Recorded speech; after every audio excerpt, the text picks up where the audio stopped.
आज हम लोग सीटेट का previous year question paper solve करेंगे। ये जनवरी 2021 का क्वेश्चन पेपर है। अगर आप सीटेट का एग्ज़ाम देने जा रहे हैं तो प्रीवियस ईयर क्वेश्चन पेपर काफ़ी मैटर करता है, क्योंकि 70 से 80% क्वेश्चन जो है प्रीवियस ईयर से ही आते हैं। तो आपको इसको अच्छे से तैयार कर लेना है। ये ऑफलाइन मोड का एग्ज़ाम जो हुआ था उसी का क्वेश्चन पेपर है। तो आइए सॉल्व करते हैं। फर्स्ट क्वेश्चन, एक खेल क्रिया के दौरान खेलने के दौरान चोट लग गई रोहन को, तो उसके पिता ने कहा कि लड़कियों की तरह व्यवहार ना करो। मतलब कि लड़के रोते नहीं हैं, यानी रोहन को चोट लगा था, रोहन लड़का था, उसे चोट लगा था और वो रोने लगा था, और उन्होंने कहा कि लड़कियों की तरह व्यवहार ना करो। इसका मतलब ये हुआ कि लड़कियां ही रोती हैं, लड़के नहीं रोते हैं। तो ये क्या है?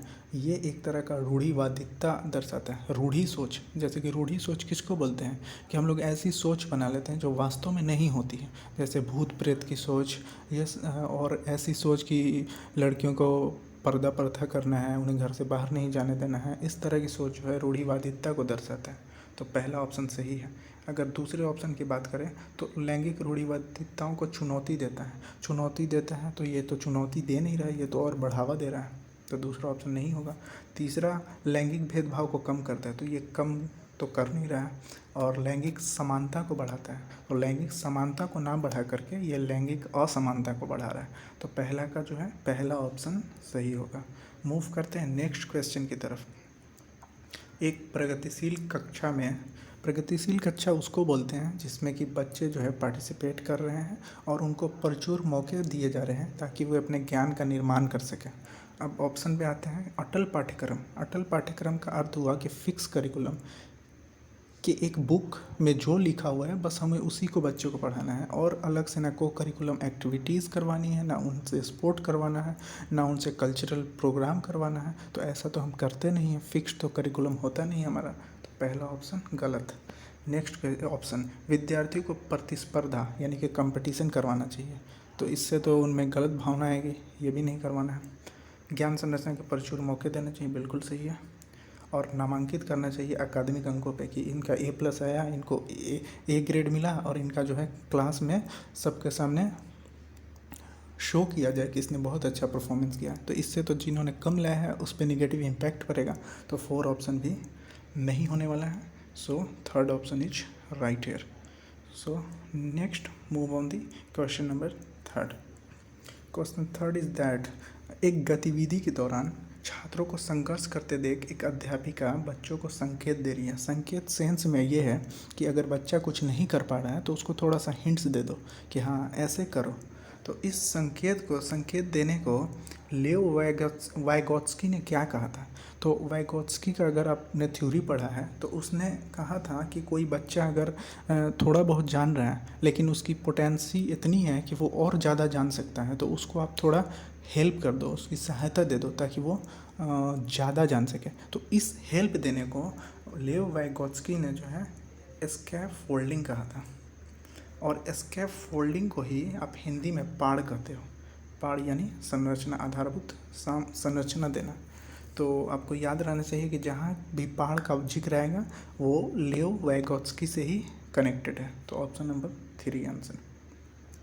Now move on the question number 4। क्या करें? समाजीकरण। समाजीकरण क्या किसे कहते हैं? आप लोग को मालूम होगा कि समाज के आदर्शों को और नियमों को एकोमोडेट कर लेना ही समाजीकरण है। समाजीकरण बच्चा कैसे सीखता है? समाज के रूल को कैसे सीखता है? जैसे समाज में है कि सुबह उठकर गुड मॉर्निंग कहना है, तो बच्चा सीखेगा, सबको उठकर गुड मॉर्निंग करेगा। और अगर समाज में है कि बड़ों के पैर छूने हैं तो बच्चा भी वैसा ही करेगा। तो समाजीकरण बच्चा सीखता कैसे है? तो 2 तरह से सीख सकता है। एक तो परिवार के जरिए, सबसे पहले तो परिवार से ही सीखता है। तो परिवार सबसे पहले सीखता है, इसलिए प्राइमरी एजेंट जो है आपका सोशलाइजेशन का कौन होगा? तो परिवार या आपको घर भी होगा, होम, ये प्राइमरी एजेंट है। और अगर सेकेंडरी एजेंट कौन है? कि परिवार से तो उसने एक्वायर किया कुछ समाजीकरण, उसके बाद वो जाएगा स्कूल जाएगा। सो स्कूल जो है उसमें फिर से समाजीकरण के गुण भरेगा, तो स्कूल सेकेंडरी एजेंट। तो मूव करते हैं। जब भी आपसे पूछेगा कि समाजीकरण के प्रथम एजेंसी कौन है तो वो परिवार है, और सेकेंडरी कौन है तो वो आपका स्कूल है। तो पहला ऑप्शन ही आपका सही है कि देखिए पहला ऑप्शन विद्यालय समाजीकरण का द्वितीयक है, मैंने सेकेंडरी है बिल्कुल, और परिवार जो है प्राथमिक है, तो बिल्कुल ऑप्शन नंबर 1 सही। आगे पढ़ने की ज़रूरत ही नहीं है, आप क्वेश्चन ऐसे ही सॉल्व कर दोगे। नेक्स्ट क्वेश्चन, बहुबुद्धि का सिद्धांत। आप बता सकते हो कि बहुबुद्धि का सिद्धांत किसने दिया था? अगर आप जानते हो तो उनका नाम कमेंट में दीजिए। बहुबुद्धि का सिद्धांत ये कहता है कि एक इंसान के पास बहुत तरह की बुद्धि होती है। ऐसा नहीं कि कोई बच्चा सिर्फ मैथमेटिक्स में तेज है तो उसकी लॉजिकल इंटेलिजेंस ज़्यादा है। हो सकता है वो बच्चा खेलने में भी अच्छा हो, यानी उसकी काइनेस्थेटिक इंटेलिजेंस भी अच्छी हो। तो मैं उनका नाम बता देता हूँ जिन्होंने बहुबुद्धि सिद्धांत दिया था, वो हावर्ड गार्डनर थे। हावर्ड गार्डनर, ठीक। तो गार्डनर ने जो है उन्होंने कुल 8 प्रकार की बुद्धि बताई थी कि एक इंसान पे 8 तरह की बुद्धि हो सकती है। एक तो वो नेचुरलिस्टिक हो सकता है, नेचर से जुड़ा हुआ हो, उसको नेचर की चीज़ों में मन लगता हो, पौधे लगाने का शौक़ हो। एक वो हो सकता है बॉडी कैनेस्थेटिक, जो डांस वगैरह करता हो, अच्छा खिलाड़ी हो, सर्जन हो। तो इस तरह का हर इंसान के पास अलग अलग बुद्धि होती है। बुद्धि का केवल एक प्रकार की बुद्धि नहीं है, इसके बहुत आयाम हैं। तो अब अगर ऑप्शन देखें तो आप ऑप्शन पे कैसे पहुंच सकते हैं ऐसे। तो देखिए ऑप्शन आपका पहला है, बुद्धि लब्धि केवल वस्तुनिष्ठ परीक्षण द्वारा ही मापी जा सकती है। यानी आपको अगर बच्चों की बुद्धि मापनी है तो आप उसको कुछ ऑब्जेक्टिव क्वेश्चन दे दो और उसको वो सॉल्व कर देगा और आप उसकी बुद्धि माप दोगे। क्या ऐसा कर पाओगे आप? ये तो गलत है। आप उसका और भी तो चेक करना होगा कि वो अगर डांस में अच्छा है तो क्या आप नहीं बोलोगे कि उसके पास डांसिंग की अच्छी नॉलेज है, डांसिंग की बुद्धि है। सो ये तो गलत है कि सिर्फ आप क्वेश्चन एग्ज़ाम ले लो और उसके आधार पे बताओ। दूसरा बोल रहा है कि एक आयाम में बुद्धि में था। अब बुद्धि का जैसा कि मैंने बताया कि मल्टी डायमेंशनल होता है, तो एक आयाम, ये भी गलत। नेक्स्ट, विभिन्न दशाएँ हैं, बिल्कुल सही, कई तरह की होती है। Now move on the next question. Lawrence Kohlberg, पियाजे, वाइगोत्स्की, इससे तो क्वेश्चन 100% होने वाले हैं एग्ज़ाम में। किसी कार्य को बच्चा इसलिए करता है क्योंकि दूसरे इसे स्वीकृति देते हैं। लॉरेंस कोहलबर्ग ने नैतिक विकास का सिद्धांत दिया था। उन्होंने 3 स्टेज बताया था और हर स्टेज को उन्होंने 2-2 पार्ट में डिफाइन किया था, तो टोटल 6 जो है स्टेज थे। पहला स्टेज जो था प्री कन्वेंशनल था, जिसको प्रथा पूर्व कहते हैं। दूसरा कन्वेंशनल था, प्रथागत, और पोस्ट कन्वेंशनल, उत्तर प्रथागत। कोई बच्चा दूसरे की स्वीकृति चाहता है, अगर उसे आप बोलोगे कि ये काम अच्छा है तो बच्चा समझेगा कि हाँ ये नैतिक काम है।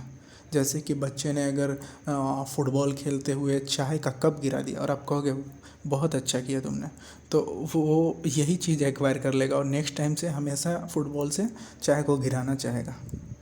तो वो क्यों नैतिकता शो कर रहा है? क्योंकि आप उसे स्वीकृति दे रहे हो, आप कह रहे हो कि ये सही है। तो ये जो है ना, गुड बॉय और बैड बॉय का जो कॉन्सेप्ट है वो आपका प्रथागत स्टेज में आता है।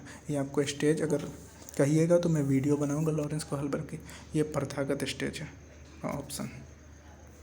क्वेश्चन नंबर 7, लियो वाइगोत्स्की का सामाजिक सांस्कृतिक परिप्रेक्ष्य, social cultural perspective of learning, किसने दिया था? अगर कहीं भी क्वेश्चन में समाज का बात आ जाए कि बच्चा समाज से सीखता है, सामाजिक उपकरण, समाज से रिलेटेड कोई भी वर्ड होगा तो उसके लिए आंसर लियो वाइगोत्स्की होगा। और समाज और सांस्कृतिक सिद्धांत लियो वाइगोत्स्की ने ही दिया था, तो यह सांस्कृतिक उपकरण वाइगोत्स्की से रिलेटेड है। तो इस तरह से आप ट्रिक का यूज करके आप क्वेश्चन भी नहीं भी पढ़ोगे ना तो डायरेक्ट आंसर से ही आप आंसर निकाल सकते हो। सो क्वेश्चन नंबर 8, जीन पियाजे अपने संज्ञानात्मक विकास के सिद्धांत में संज्ञानात्मक संरचना को किस रूप में वर्णित करते हैं? यानी बच्चों के पास कुछ संज्ञानात्मक संरचना होती है, वो अपना नॉलेज का निर्माण खुद ही बचपन में ही कर लेते हैं। क्या आप कभी बच्चों को दूध पिलाना किसी ने सिखाया होता है? वो खुद ही पीता है। या बच्चों को कोई रोना सिखाता है? वो खुद ही रोता है। उंगली चूसना वो खुद ही चूसते हैं। तो ये सब बच्चों में जो ज्ञान होता है, जो जन्म से ही उसको मिल जाता है, इसको उन्होंने स्कीमा बोला था जीन पियाजे ने। और मैं एक टैग वर्ड बताता हूँ जीन पियाजे से। कहीं भी आपको क्वेश्चन में समावेशन मिले, स्कीमा मिले, इमिटेशन मिले, तो आप जीन पियाजे के साथ जाइएगा। तो यहाँ है जीन पियाजे, यहाँ है schema, option number 4 answer. Next question है 9, जीन पियाजे के संज्ञानात्मक विकास के सिद्धांत में पूर्व संक्रियात्मक अवस्था, पूर्व संक्रियात्मक अवस्था। अब जीन पियाजे ने भी संज्ञानात्मक विकास के कई स्टेज दिए थे, 4 स्टेज दिए थे। उसी में से एक स्टेज है पूर्व संक्रियात्मक। तो पूर्व संक्रियात्मक में क्या होता है, बच्चे क्या करते हैं, तो आपको पता होना चाहिए प्री कन्वेंशनल स्टेज का गुण। अमूर्त सोच का विकास, अमूर्त सोच का विकास वो नहीं करता है, क्योंकि अमूर्त सोच का विकास फॉर्मल में करता है। विचार सोच में केंद्रीकरण, मतलब एक सेंट्रलाइज्ड सोच होता है उसका। नेक्स्ट क्वेश्चन की निगमनात्मक सोच, हाइपोथेटिकल और डिडक्टिव थिंकिंग, ये भी फॉर्मल में आता है, तो ये ऑप्शन तो होगा नहीं, ये भी नहीं होगा। नेक्स्ट है संरक्षण और पदार्थों को क्रमबद्ध करने की क्षमता, यानी बच्चा जो है प्री कन्वेंशनल में पदार्थ को क्रमबद्ध का मतलब है कि लाइन से सजा देता है। अगर आपको असेंडिंग ऑर्डर डिसेंडिंग ऑर्डर दोगे तो वो सजा देगा। फोर्थ बोल रहा है, तो ये भी आपका जो है पूर्व संक्रियात्मक नहीं आता है, ये आपका आ जाता है। एक तो होता है मूर्त अवस्था, एक तो है प्री कन्वेंशनल होता है, एक कंक्रीट होता है। तो कंक्रीट में आपका ये होता है, तो ये भी ऑप्शन नहीं है, आपका ऑप्शन जो है 2 सही है। नेक्स्ट क्वेश्चन नंबर 10, विकास के संदर्भ में कौन से कथन सही है। आप जानते हो विकास किसको बोलते हैं। विकास एक वाइड एरिया है विकास का कॉन्सेप्ट थोड़ा बड़ा है। सिर्फ बच्चे की लंबाई बढ़ना और उसका जो है ग्रोथ दिखना, वो उसी को विकास नहीं कहा जाता है।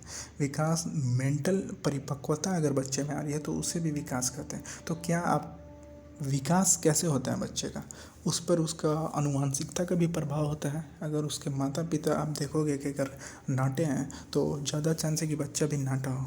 और अगर उसकी संस्कृति का भी प्रभाव पड़ता है विकास पर।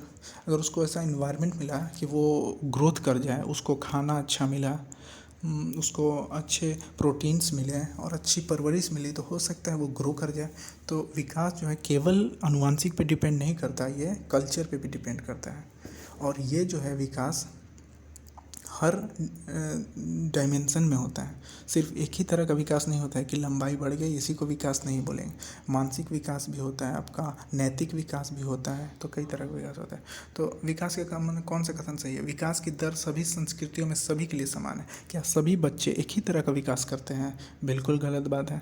कोई बच्चा जल्दी पढ़ना सीख जाता है, कोई देर से पढ़ना सीखता है, कोई चलना जल्दी सीखता है, कोई देर से बोलना सीखता है। सो ये अलग अलग है। दूसरा, विकास केवल विद्यालय में होने वाले अधिगम से, कि केवल विद्यालय में ही पढ़ाई कर लो उसी से विकास हो जाएगा, तो ये बिल्कुल ज़रूरी नहीं है। आप चलते हुए रास्ते में भी ज्ञान प्राप्त कर सकते हैं। दूसरा गलत, विकास केवल बाल अवस्था के दौरान ही होता है, ये भी गलत है। जीवन भर विकास होता रहता है, विकास बहुआयामी होता है, बिल्कुल सही। Move on the next question number 11, जन्म से किशोर अवस्था तक बच्चों का विकास किस प्रकार होता है। बच्चा जन्म से किशोर अवस्था तक बढ़ता है तो किस तरह से वो अपना ज्ञान करता है। पहला है संवेदिक। संवेदिक का मतलब सेंसरी। सेंसरी का मतलब कि शुरू में बच्चा जो है अपनी सेंसरी ऑर्गन, जो कि हाथ, नाक, कान, मुंह, जबान, इससे ज्ञान प्राप्त करता है। उसके बाद वो मूर्त चीज़ें देखता है। मूर्त चीज़ का मतलब हो गया कंक्रीट चीज़, जो चीज़ उसके सामने है उससे सीखता है। उसके बाद अमूर्त चीज़, उसके बाद वो कल्पनाओं के माध्यम से भी ज्ञान प्राप्त कर लेता है। जैसे कि मूर्त चीज़ हो गया कि वो ताजमहल देखेगा और फिर उसके बारे में बताएगा कि हाँ ये संगमरमर का बना है और ये यमुना नदी के किनारे है। ये सब मूर्त नॉलेज हुआ उसका। और अमूर्त नॉलेज ये हुआ कि मान लो कोई बच्चा शहर नहीं गया, फिर भी आप उसको बोलो कि शहर के बारे में कुछ विशेषताएं लिखें, और अगर वो लिख पा रहा है तो समझो कि उसमें अब्स्ट्रैक्ट थिंकिंग जो है डेवलप हो गई है। तो विकास इस तरह से होता है, पहले संवेदिक होता है सेंसरी से, फिर कंक्रीट होता है और फिर जो है आपका अमूर्त होता है। नेक्स्ट क्वेश्चन, एक प्रगतिशील कक्षा, हमने बताया था प्रगतिशील किसे बोलते हैं, जहाँ जो है बच्चा जो है एक्टिव है। तो एक प्रगतिशील कक्षा में व्यक्तिगत भिन्नता किसको बोलते हैं, कि हर स्टूडेंट जो है अलग अलग है।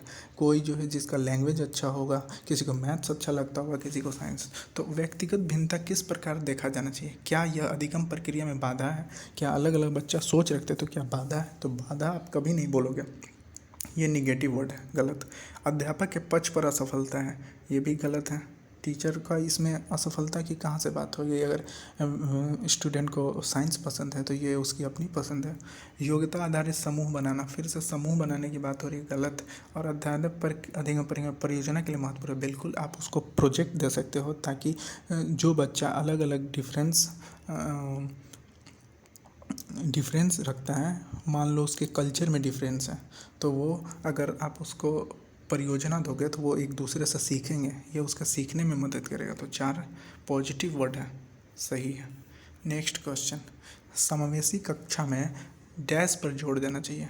अब समावेशी क्लास किसको बोलते हैं? समावेशी क्लास जहाँ सारे बच्चे एक साथ पढ़ते हों, लड़कियाँ लड़के, अमीर गरीब, विभिन्न संस्कृतियों से आए बच्चे, तो उसको समावेशी क्लास बोलते हैं। कोई बच्चा डिसेबल है उसको भी इसी में रखेंगे। तो समावेशी क्लास में किस तरह पर जोड़ देना चाहिए? प्रदर्शन अभिमुखी लक्ष्य।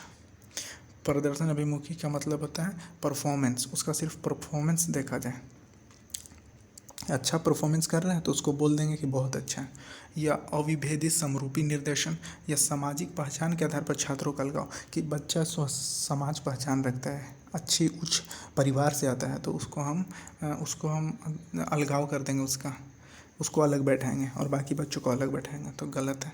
एक बच्चे के सामर्थ्य को अधिकतम करने के लिए अवसर प्रदान करना, तो ये ज़्यादा उपयुक्त है आंसर, कि अधिकतम मौके दे बच्चों को।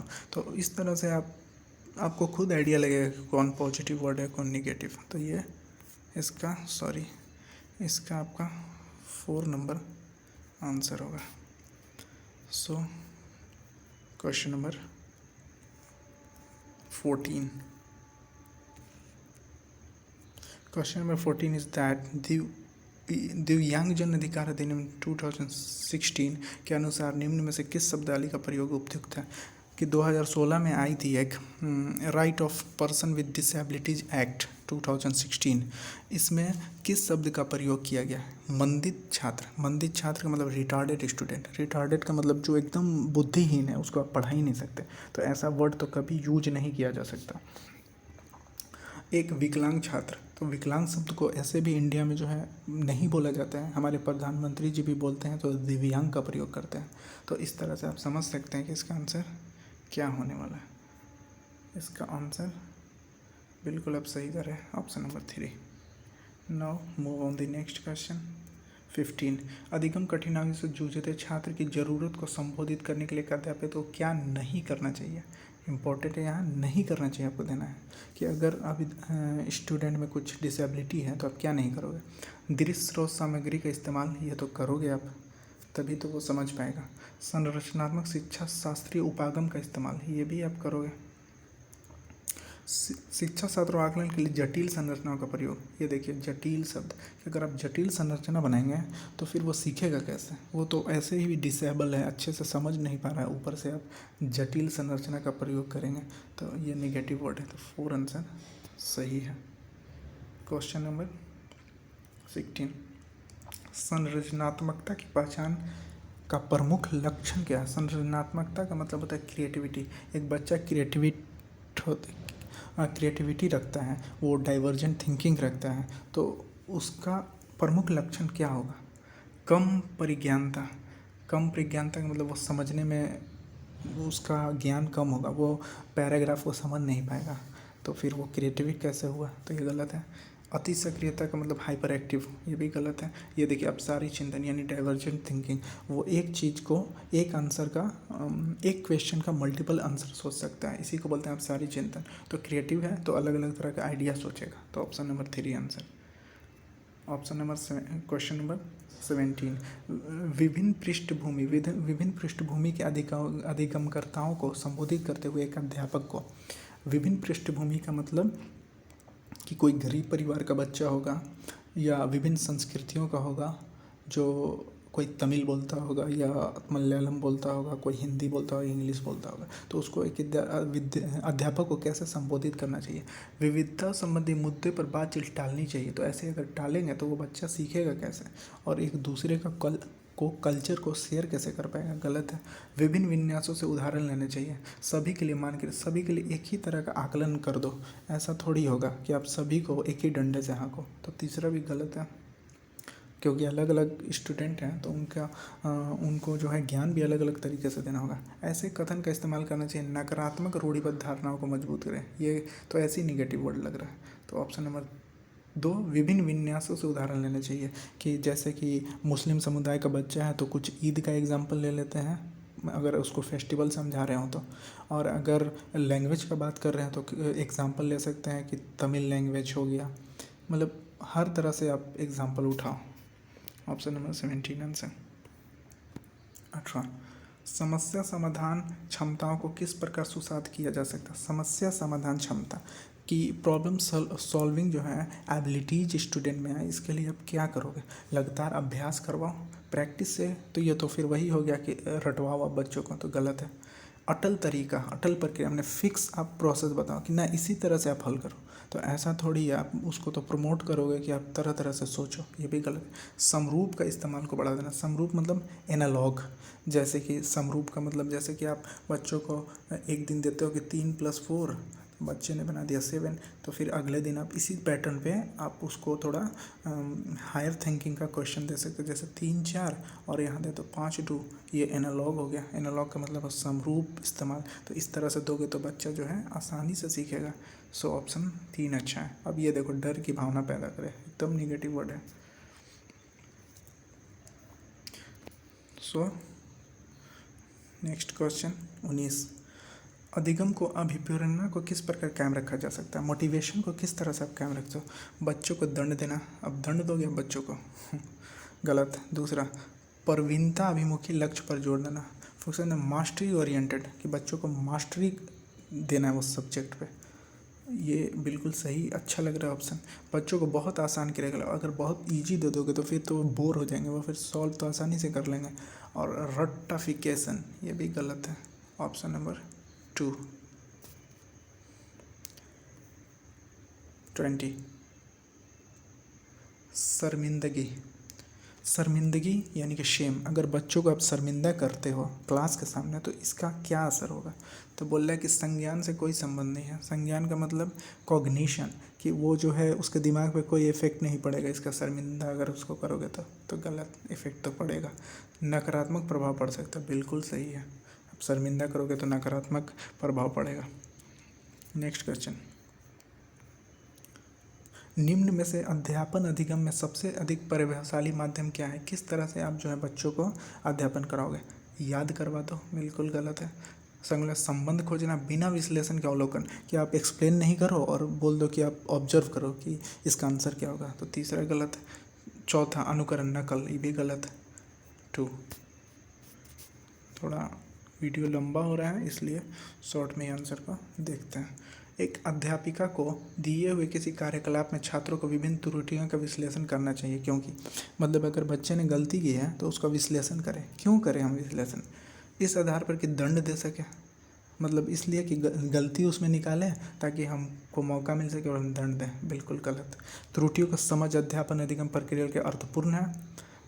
ठीक लग रहा है ये ऑप्शन। तीसरा पढ़ लेते हैं, इसके आधार पर वह ज़्यादा त्रुटि करने वाले छात्रों को दूसरे से अलग कर दें। ये भी देखो, अलग कर देंगे तो फिर बच्चा एक दूसरे से सीखेगा कैसे। अलग बैठाओगे तो उसमें शर्मिंदगी की भावना आएगी। अधिगम का त्रुटि के शोधन पर निर्भर होना चाहिए, केवल उसको हम लोग सुधार दें और उसको समझाएं नहीं कि कहाँ तुमने गलती की और कैसे इसे सॉल्व करना है, तो ये भी गलत है, ये भी गलत है, ये भी गलत है। यह सही है कि अध्ययन अधिगम प्रक्रिया के लिए अर्थपूर्ण है। क्वेश्चन नंबर 23, बच्चों को सीखने में कठिनाई होती है। एक बच्चा है, उसे आप सिखा रहे हो और वो सीख नहीं पा रहा है, उसको कठिनाई महसूस हो रही है। क्यों ऐसा होता है। सूचनाओं को अलग अलग टुकड़ों में प्रस्तुत करते हैं। जैसे अलग अलग टुकड़ा में, मान लो हमको पॉल्यूशन पढ़ाना है, प्रदूषण पढ़ाना है, और आप थोड़ा सा प्रदूषण का कॉन्सेप्ट दे दो कि प्रदूषण इसे कहते हैं। आपने उसे टाइप बताया नहीं कि पॉल्यूशन जो है इतने तरह का होता है। फिर आप दूसरा टॉपिक में चले गए और वहाँ बच्चे ने फिर किसी दिन बुक में पढ़ लिया कि जल प्रदूषण। अब उसे समझ में नहीं आएगा कि अब जल प्रदूषण क्या होता है, मैंने तो सिर्फ प्रदूषण ही पढ़ा था। तो आपने सूचनाओं क्या किया, अब आप उसको जल प्रदूषण पढ़ाओगे, यानी कि सूचनाओं क्या कर रहे हो, आप अलग अलग टुकड़ों में प्रस्तुत कर रहे हो, तो इससे बच्चा सीख नहीं पाएगा। तो कब कठिनाई होगी, जब सूचना को अलग अलग टुकड़ों में करोगे। अगर आंतरिक मोटिवेटेड होगा तो वो तो एकदम सीखेगा। सामाजिक संदर्भ में हो तब भी, मतलब समाज से अगर आप कुछ एग्जाम्पल लेकर समझा रहे हो तो आसानी से समझेगा। बहुरूप में प्रस्तुत किए थे तो ये भी समझेगा। पहला से अब जो है कठिनाई होगा उसे। नेक्स्ट, अधिगम सर्वोत्तम अवस्था कौन सी है? कब बच्चा सबसे अधिक जो है सीखेगा? कब सबसे सबसे सीखेगा? जब उच्च उत्तेजना हो, माने हाई अराउजल और उच्च भय हो। अब देखो उच्च भय, बच्चा अगर डरेगा तो सीखेगा कहाँ से? इसमें भी उच्च भय, बिल्कुल गलत। कोई भय नहीं, ई सही है, पॉजिटिव वर्ड है, कोई भय नहीं। लेकिन यहाँ पे दो ऑप्शन है, कोई भय नहीं, तो इनमें से कोई होगा। अब ऑप्शन का ये फर्स्ट वाला देख लेते हैं, कोई उत्तेजना नहीं। अब उसमें कोई क्यूरियोसिटी ही नहीं है जानने की, तो वो सीखेगा क्या? ये तो कट गया। तो ये बचा आपका 3 ऑप्शन सही है। क्वेश्चन नंबर 25, अधिगम की संरचनात्मक विचार यह सुझाव देता है कि ज्ञान की संरचना। संरचनात्मक विचार यह बताता है कि बच्चों को ज्ञान जो है, ज्ञान का संरचना खुद करने देना चाहिए। तो बच्चे की कोई भूमिका नहीं है, बिल्कुल गलत है। बच्चे की भूमिका होती है। उसके बाद बच्चों को पूर्णतः वयस्क पर निर्भर रहते हैं, ये भी गलत है। बच्चे खुद से सीखते हैं, बच्चे सक्रिय भूमिका निभाते हैं, बिल्कुल सही है। तो राइट ऑप्शन है ऑप्शन नंबर 3।